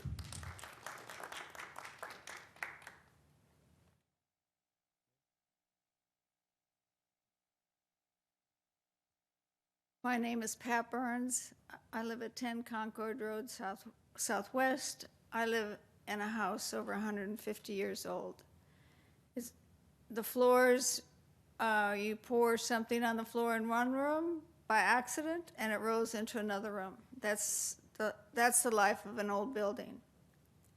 But it appears there will be no Fannie Williams Center for Justice and Reconciliation at the sharecroppers' cabin where Miss Williams was a victim of Jim Crow. Some Smyrna's leadership, it appears, hope to erase the cities and their embarrassing past by raising the cabin, a cabin whose rafters and walls witnessed the city's association with the Jim Crow era and bluntly put the characterization of Fannie Williams and others. This action will not tear down prejudices, as other leaders seem to believe. Instead, the bulldozers will bury our past deeper within musty museum drawers. The easy excuse is it's in terrible condition. That's right, the easy excuse is it's in terrible condition. Miss Fannie Williams gave her shoulders for generations to stand upon.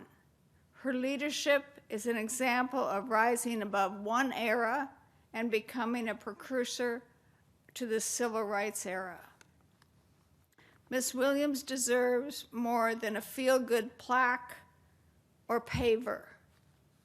Fannie Williams not only survived, but also became an activist, community builder. We know her as a restaurant name. Had that not ever happened, we would not be talking so passionately about her. Instead, we do know Fannie Williams, her accomplishments, her perseverance, and her contributions.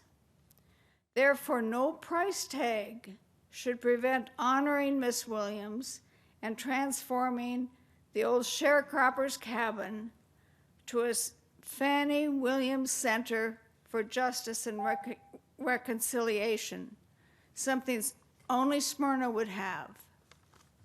Thank you.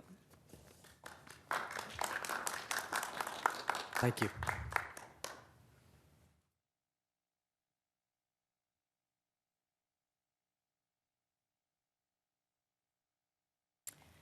Good evening. My name is Marilyn Blackburn. I live at 1034 Huntington Trace Drive, Smyrna.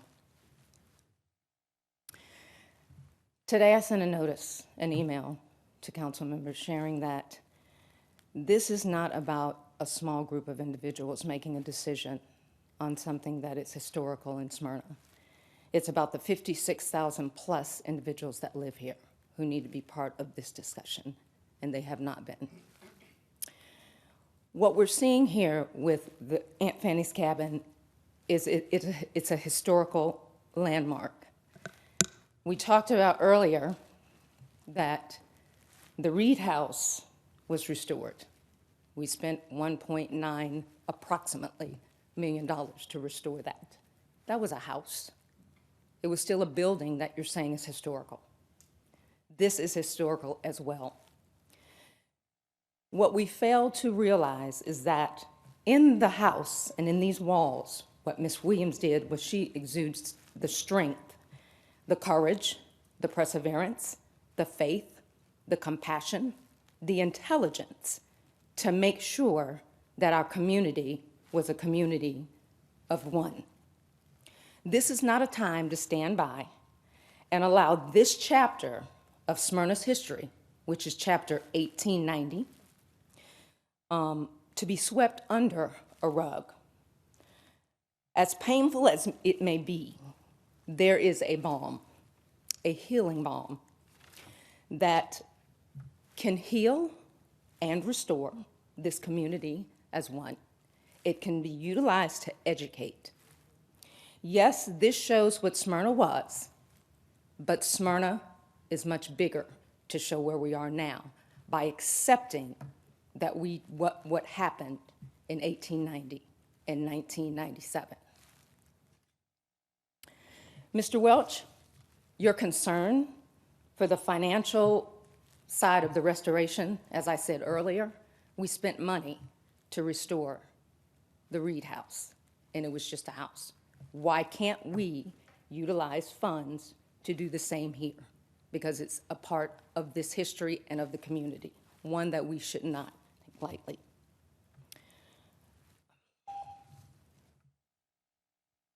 Justice and reconciliation and education is what we should be looking at with Aunt Fanny's Cabin. And as I said earlier, this is not about 6 individuals making a decision for 56,000 people in this city. Allow us to make that decision. Allow us to take us further as it relates to the history of our city. And don't be ashamed of it. It happened.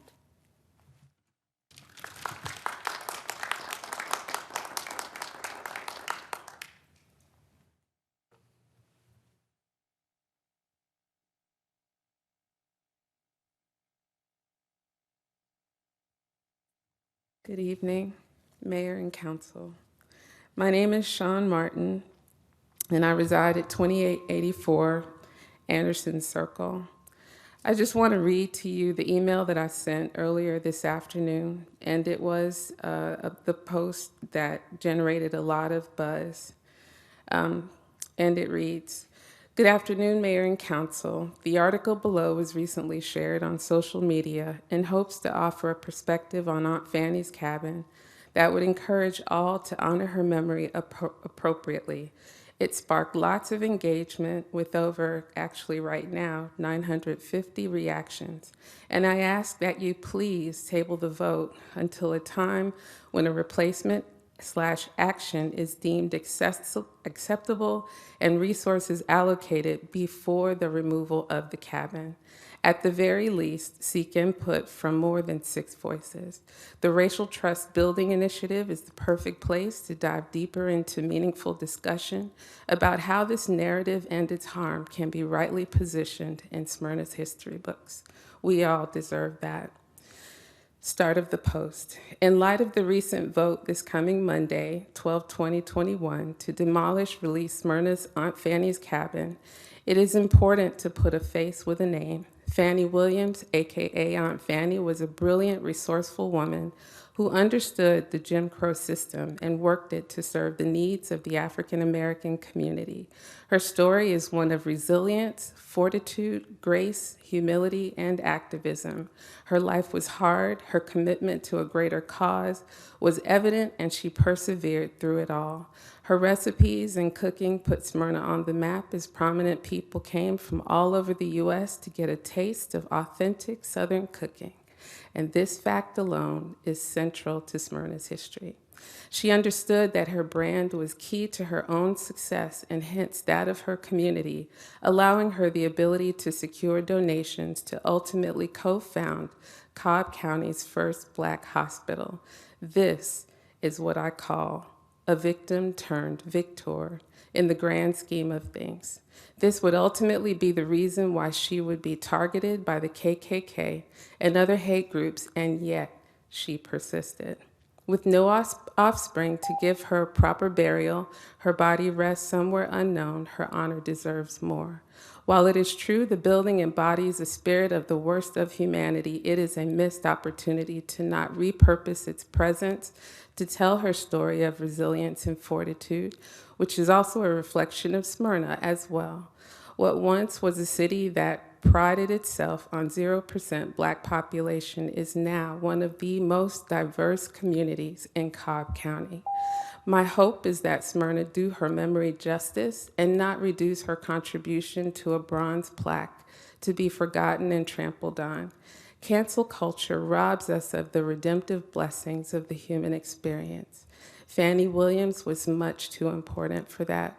How many of us will be so fortunate in our lifetime to be primary donors to a building and have the privilege to participate in its groundbreaking? That would be a feat in current day, especially dealing with all of the threats she faced back then. The second image above is captioned as followed. Pictured above, groundbreaking, Aunt Fanny helped found the first Black hospital in the county, sent by a dear friend. This photo brought me to tears. Sometimes moving Smyrna into the future means embracing a mindset that enriches the present, using the past as a spring point for greater understanding and deeper experiences to be had by all, especially for our children. Ms. Martin, we're going to need to wrap it up. We're a minute over, please. Okay. Again, please hold off on the vote to demo release the cabin from Smyrna's Keep. Deliberate carefully on proper replacement, acknowledgement of her contributions, and seize the opportunity to enlighten and uplift community. Our children deserve that.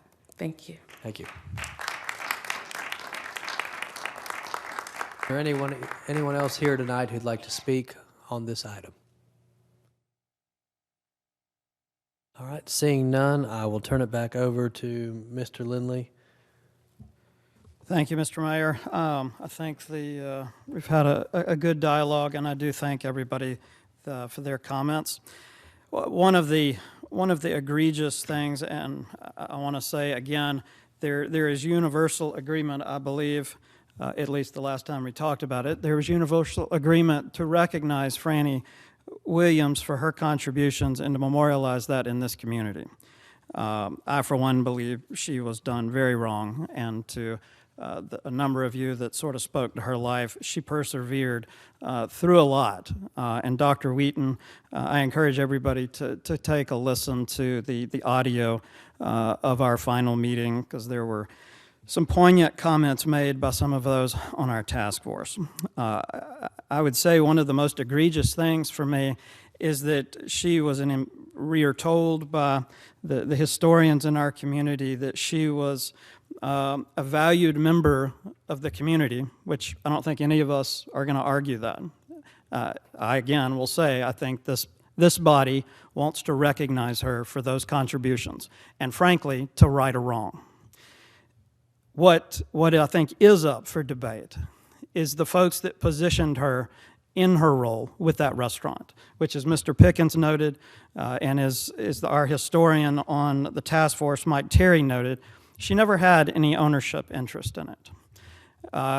As I think everybody hopefully knows, she passed in 1949.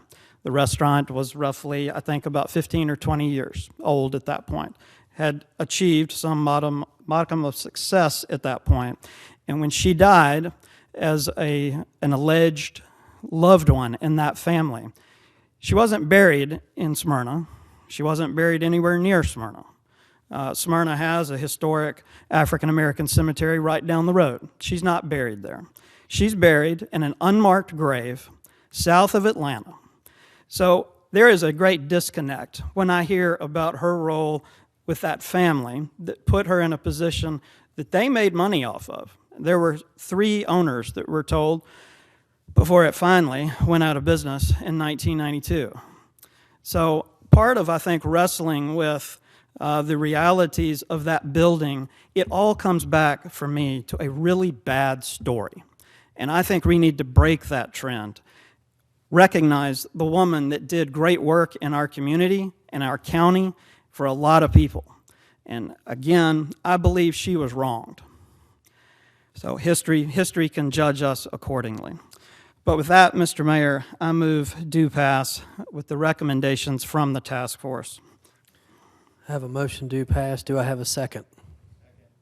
Seconded by Mr. Wagner. Mr. Mayor, I'd like to make an amendment to the motion, please. Okay, Mr. Welch will be recognized for an amendment to the motion. I'd like to amend the motion to eliminate the end of it with the stipulation that if no acceptable proposals are received, at whatever date we supply, that the building will be demolished. Mr. Welch's motion is to remove the language associated with the original motion that's after the 30080 on the agenda item in its entirety from that point to the end. Is there a second on that motion to amend?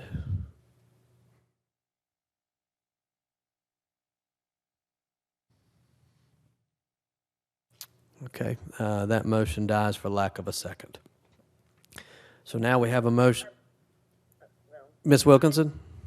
Yes, I did not know that. I thought this was part of the motion that we were talking about. He made an amendment to it. Mr. Welch has offered an amendment to the motion that would remove the language in the agenda item after the zip code 30080 that reads, with the stipulation that if no acceptable proposals are received, the building will be demolished. That is his motion. Is there a second? I'll second it. Okay.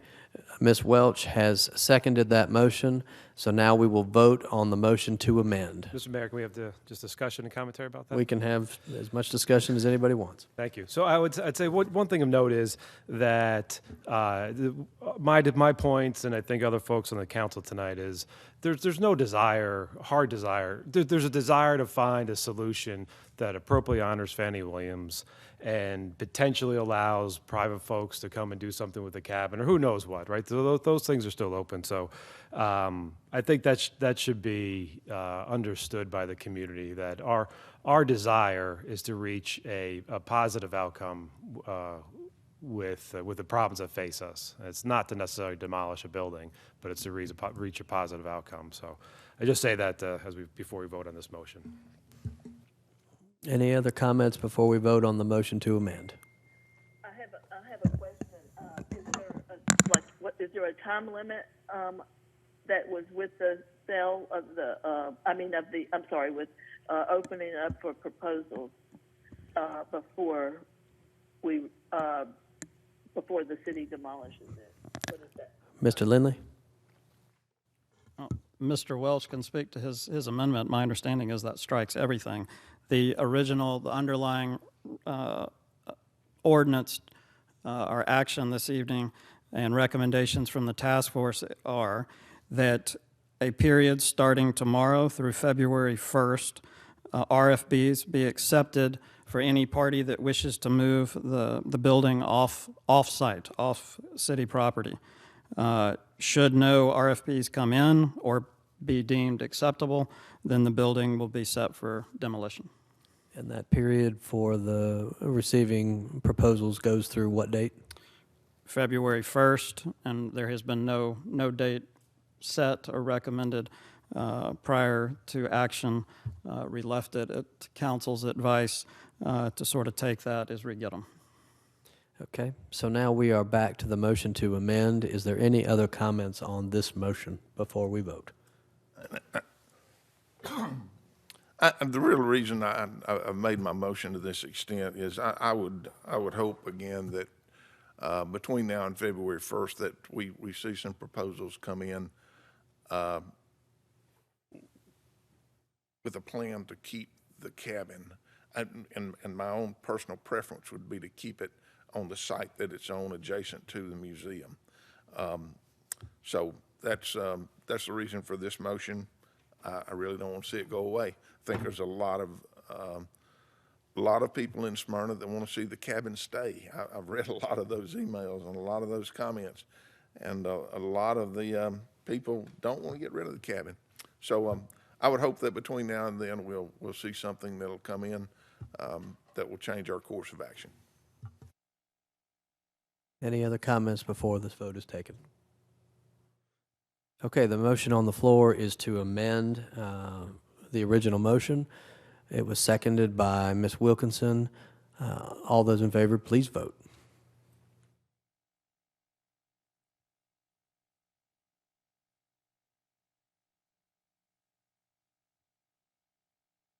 And that motion is to amend is defeated 4-2. Now back to the original motion by Mr. Lindley. Do we have a second for the original motion? It was already seconded by, I'm sorry, that's not showing up on by Mr. Wagner. Okay, thank you. So we have another motion on the table for passage of this item, which is the committee's recommendation. All those in favor, please vote. Ms. Wilkinson.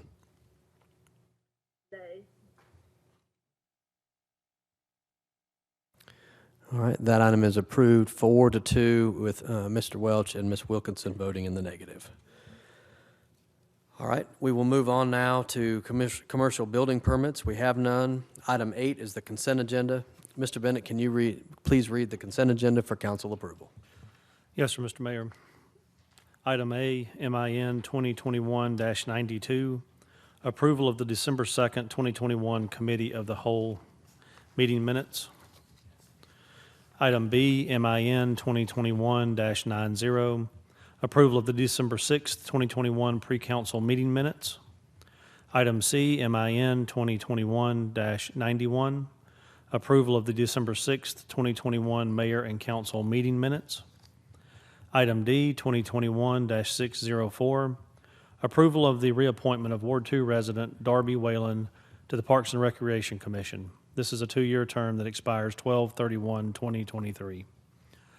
Item E, 2021-621, approval of the reappointment of Ward 5 resident J.D. Smith to the Planning and Zoning Board that expires 12/31/2023. Item F, approval of the reappointment of Leanne Rakoff to the Parks and Recreation Commission. This is a 2-year term that expires 12/31/2023. Item G, authorization to increase sewer rate per 1,000 gallons from $8.10 to $8.99, effective January 1st, 2022, to be billed on the February 2022 bills. To recognize that Cobb County Water approved an 11% increase to the wholesale sewer rate charged to the cities effective January 1st, 2022. Item H, authorization of a road closure at Roswell Street and Windy Hill for construction roadway modifications by Trayton Homes from December 21st, 2021 through December 23rd, 2021, with alternate dates of December 28th, 2021 through December 30th, 2021. Item I, approval for a road closure on Powder Spring Street for construction of one speed table by Lano Contractors beginning Monday, December 27th, 2021 through Friday, December 31st, 2021. And item J, approval of the renewal with Georgia Municipal Association for 2022 workers' compensation insurance coverage and administration. Thank you, Mr. Bennett. I have a motion by Mr. Lindley to approve the consent agenda, seconded by Mr. Wagner. All those in favor, please vote. Ms. Wilkinson. Yes.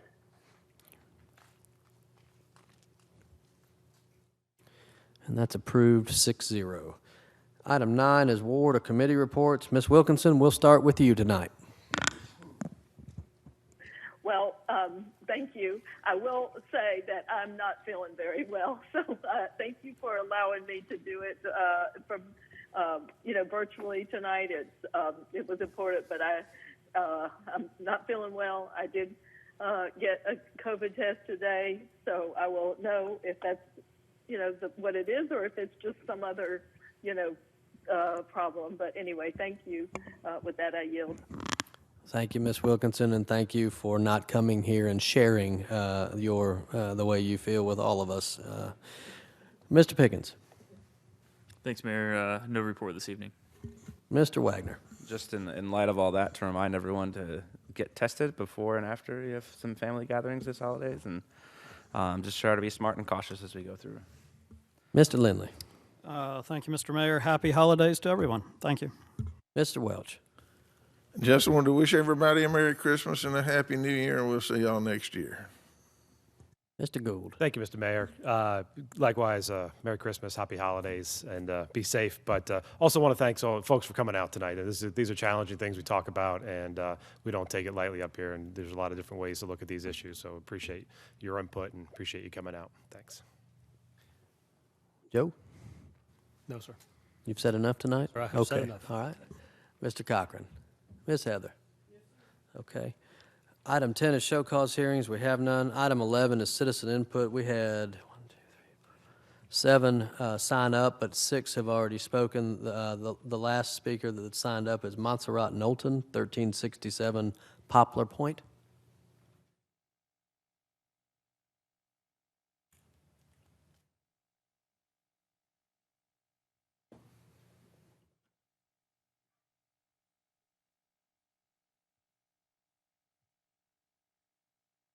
Mayor, Council, good evening.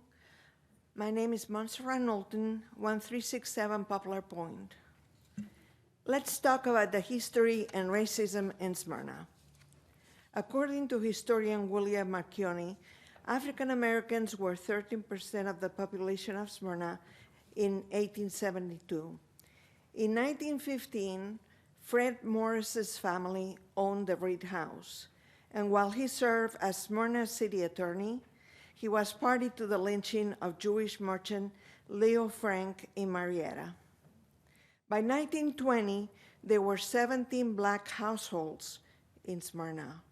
Most of Smyrna city officials, the mayor, city council, and the school board were among the Klansmen who marched regularly through the black section of Smyrna in order to intimidate the African American community. By 1927, Smyrna's town government adopted a segregation ordinance stating that no black person might occupy a dwelling closer than 200 yards from that of a white person. In 1954, the U.S. Supreme Court's Brown versus Board of Education decision provided the start for integration. By 2017, the black population of Smyrna rose to 31%, and Smyrna finally succeeded in electing its first African-American city council member. So here we are in 2021, and city council is facing the vote to sell downtown land to Stillfire Brewery. Issues with racism and breweries are well known. In the last couple of weeks, we have heard about Aunt Fanny's Cabin. The racism that went on in that restaurant prompted task force members to talk against the preservation of the building in downtown Smyrna. At Aunt Fanny's Cabin, we found racism from the past, but here we are facing future racism with Stillfire Brewery. How will council members respond to this? Are we changing the racism of the past to a new, more sophisticated racism? Looking at the ratings on Stillfire, there is a comment from Dennis Beganovich. Overall, this place is for good old boys. If you are of color, of different ethnic background, don't recommend coming here. This is only for specific demographics. These issues are virtually captured in the presentation about breweries that Andrea Worthy, Smyrna's Economic Development Director, showed to council, the DDA, and at the town hall meeting. In her presentation, you can see that all of the featured breweries, that in all of the featured breweries, there are more dogs than people of color. Thank you. Thank you, Ms. Knowlton. Nobody else signed up to speak. Yes, Ms. Martin? Yes, I just wanted to say as a follow-up to what I said earlier, of course, I'm disappointed in the vote. I do believe that more could be done. And when I was standing over there raising my hand, I just wanted to ask if you all would be so kind as to consider a motion that would have included some kind of, if there were any monetary fees or whatever to capture in the original demolition, relocation, replacement, whatever that is. Because what happens is, and I'm just going to give you guys from a perspective of an African American. We hear these stories all the time. Oh yeah, we'll get to it. Oh yeah, we just have to do this first step. We'll come right back to it. And then all of a sudden it dissipates into oblivion. And so the goal was, when I was raising my hand, was to encourage you all to incorporate some motion that would have allowed some kind of monetary bank, if you will, so that at least that effort is started with the demolition, with the release of the property, so that the intention to honor Miss Fannie Williams in her memory is set in stone and set on course. That was all I wanted to say. The other thing I wanted to say was I questioned the cost estimate because when I attended the COW meeting and this item was discussed, there was a question about lead-based paint. And no one had the answer to that question. But $20, Home Depot, you could actually run a test, a lead test. And yet no one in the room could answer that fundamental question. I stand in front of you as a registered architect in the state of Georgia. I've been in the building. I know what it would take in order to get this building up and going. It is not, I've walked the building. I've taken pictures of the quote unquote no foundation. That building has sat there for a long time. There is actually a crawl space up under it. There's a lot of information that I was hoping to relay to you all before you came to this decision. But unfortunately, it's moving way faster than I can keep up with. So I just wanted to express that. I just hope that you take some action so that the true honoring of Miss Fannie Williams is actually set in place as this transition proceeds. Thank you. Thank you. I think everybody has been clear, both from committee members to all members of council in their comments tonight, that is the intention of this council, to properly memorialize and honor Fannie Williams. There's been no question about that. So I think, to your point, it was set in motion, and we will follow through. I intend to appoint a group that will put this together and bring a recommendation about how to do that to this council. Councilman Wheaton will certainly be part of that. I hate that he wasn't able to be here tonight, but know that we are moving forward, and it's not going to be a plaque or something that will be trampled on, as has been talked about earlier. We'll do it properly, and something that the community can be proud of. If there's no other business to be brought before this body, we are adjourned at 9:02. Thank you.